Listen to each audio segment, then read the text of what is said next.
Hello दोस्तों, Manju Hindi story में आपका स्वागत है। आज की कहानी है मायका। दद्दा नहीं रही। फोन पर भैया के ये शब्द सुनते ही दिल अंदर तक दर्द से भर गया।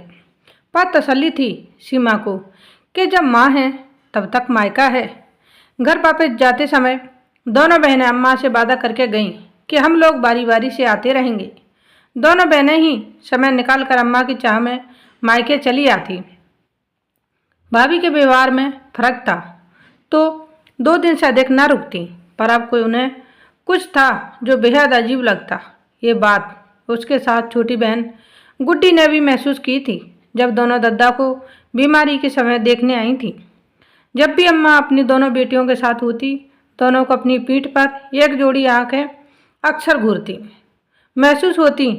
जब तक दद्दा थे, अम्मा की चिट्ठी मार्च से ही आने लगती कि बिटिया आ जाओ, और सीमा गुड्डी उत्साह से भर जाती। दोनों बहनें हालांकि बेहद कम दिनों के लिए आती और बेहद संपन्न था मायका, पर दद्दा के जाने के बाद हालात कुछ और ही हो गए थे।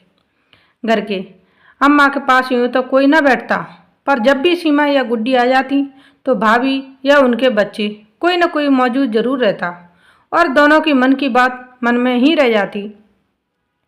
भाभी भी रूखे व्यवहार के साथ ऐसे जतलाती जैसे दोनों ननदें कोई डकैती डालने को आ गई हों, जबकि दोनों ही काफ़ी संपन्न थीं। भैया भी बस हाल चाल पूछकर चले जाते। खाना पूछना तो मजबूरी था और कड़वे बोल के कारण अगले ही दिन वापसी भी हो जाती। अक्सर यही सुनने को मिलता था कि घर को धर्मशाला बना रखा है अम्मा ने बुढ़ापे में। सबसे मिलने का मन चलता है, पर सबको बनाना खिलाना, इसमें भी तो खर्च होता है हमारा। अगर फ़ोन करती तो भी अम्मा कहती बस ठीक हूँ, इसके अतिरिक्त कुछ ना बोल पाती। आए दिन के भाभी भैया के दुर्व्यवहार के चलते गुड्डी ने तो हाथ जोड़ लिए, क्योंकि वह बहुत दूर से आती थी, पर सीमा का शहर ज़्यादा दूर ना था। अक्सर अम्मा छुपाकर पल्लू में बंधा बेटियों का फ़ोन नंबर पकड़े वह किसी न किसी से गुजारिश करती और लोग बात करवा भी देते। बेटी चाहे जितनी बूढ़ी हो जाए, पर माँ की ममता की चाह कभी कम नहीं होती। कई महीनों बाद फिर अम्मा ने रट लगाई तो सीमा भी आ गई, पर अब की बार एक सुखद आश्चर्य था कि माँ की पहरेदारी नहीं हो रही थी। रात भर अम्मा ने सीमा से मन की बातें की। भाभी और भतीजे भतीजी भी अपना काम कर रहे थे। आदत के मुताबिक अगले दिन सीमा ने अम्मा से गुड्डी की बात भी करवा दी।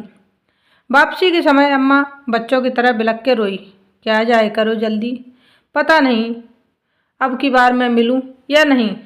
जाने क्या था उस दिन उनकी आवाज़ में कि सीमा का मन सहम गया। लगभग 20 मिनट बाद खबर मिली कि अम्मा नहीं रही। सीमा बदायबास दौड़कर मायके गई। कहने को तो सीमा भी नानी बन चुकी थी, पर माँ के मुंह में उनकी मृतदेह से घंटों लिपट के भी रोती रही।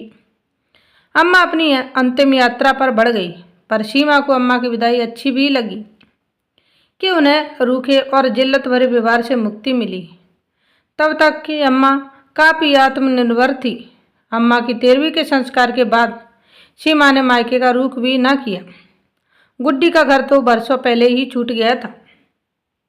आज तकरीबन 3 बरस बाद भैया ने फ़ोन किया कि सीमा, तुम तो हालचाल भी नहीं लेती, तुम्हारी भाभी भी बात करना चाह रही है। आज भाभी ने भी ज़रूरत से ज़्यादा बात में चाशनी घोलते हुए कहा कि बिट्टी, जब अम्मा थी तो हर हफ्ते आ जाती थी, और अब 3 साल हो गए 13वीं के बाद भी दिहरी पर पाँव भी न रखा। ना चाहते हुए भी सीमा के जख्म हरे होकर रिस पड़े। बस लालच था तो सिर्फ अम्मा के पास 2 दिन गुजारने का, वरना अपने घर में रोटी और जगह की कमी किसी भी औरत को नहीं होती। एक माँ ही है जिसके रहते बेटी बड़ी नहीं होती। बस एक सब्र है कि भले बेशर्मी देकर आती रही, पर अम्मा के मन की सुन ली और अपनी कह ली। उनके ना रहने पर आती तो सिर्फ स्वाभिमान ही हाथ लगता। अब किसके लिए आऊँ और क्यों आऊँ? जब तक अम्मा थी तब तक बात और थी।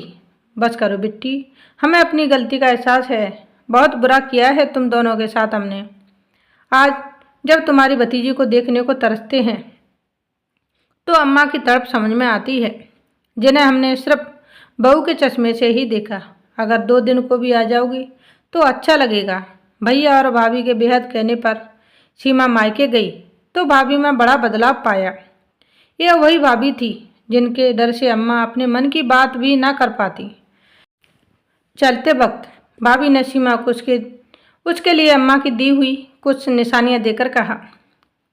सीमा ने विनम्रता से इनकार करते हुए कहा कि भाभी, मुझे सिर्फ अम्मा और अपनों का मोह था, इन बेजान चीज़ों का नहीं। भाभी आंसू पोंछकर रूंधे गले से बोली कि आती रहना बिट्टी, बुढ़ापे में ही सही, लेकिन समझ आ गई कि इन बेजान चीज़ों की चाह में इतना आगे बढ़ गए हम कि रिश्तों की जान ही छीन ली।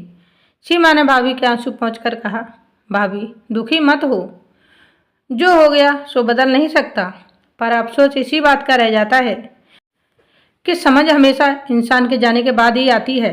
बेटियां कोई कोई ऐसी होती हैं जिनको कोई लालच हो, मगर अधिकतर तो बस कुछ समय माँ बाप और भाई बहन के साथ के लालच में मायके आती हैं। बस पछतावा यही रह जाता है, काश ये बदलाव उनके सामने होता तो वो परलोक तसल्ली के साथ जाती। गाड़ी में बैठने के बाद भी सीमा ने पलटकर देखा तो भाभी पल्लू से अपनी आंखें बार बार पोंछ रही थी। आज बरसों बाद मन भर गया था, जैसे अम्मा के समय मायका छूटते लगता था। जब घर पहुंचने की खबर भैया को दी तो वो भी बस इतना ही बोल पाए कि बिट्टी आती रहना। हाँ भैया, जरूर आऊँगी। बरसों बाद मेरा मायका फिर लौटा दिया आपने। आज की कहानी यहीं समाप्त होती है। मिलते हैं नई स्टोरी वीडियो के साथ। आप सभी को मेरी हिंदी कहानी अच्छी लगती हैं तो लाइक, शेयर और सब्सक्राइब जरूर करें और कमेंट करके बताएं कि मेरी हिंदी कहानी आप सभी को कैसी लगती हैं। बहुत बहुत धन्यवाद आपका। Thanks for watching.